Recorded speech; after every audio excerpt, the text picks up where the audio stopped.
To start using shared queries in Grafana, we first need to add a panel into our dashboard that will act as the main query. I have created a small dashboard here to demonstrate the steps for using shared queries. At the bottom, I have a panel called Shared Query, which is acting as my main query. And inside this panel, I am querying all the data that I need, and I am filtering it based on the time range that I pick in the Grafana time range picker. So just like that, my panel is ready to be used as source for my other panels. On top of this panel, I have added two more panels into my dashboard, which are using my shared query panel as a source. In the first one, I chose the data source as dashboard, so I can find my panel to be used as a source for this panel.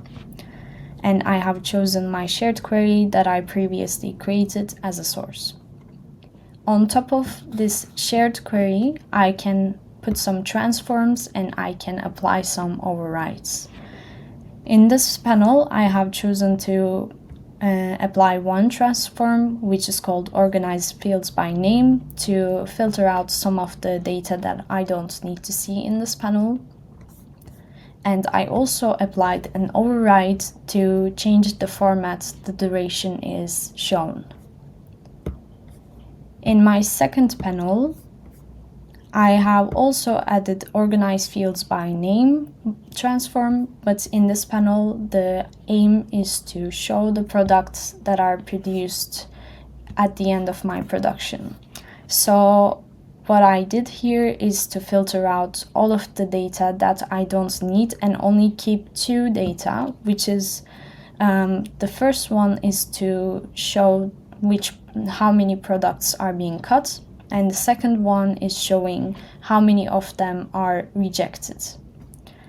So I need to find the difference between these two values in order to get the total products that are successfully produced at the end of my production.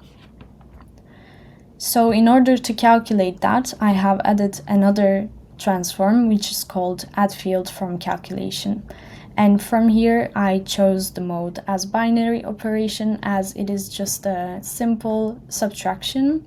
And I have put the values in here that I need, and I chose to replace all fields by the field that I just calculated, so that I will see only one value, which is the end value, instead of all three values. And just like that, you can start using shared queries in Grafana.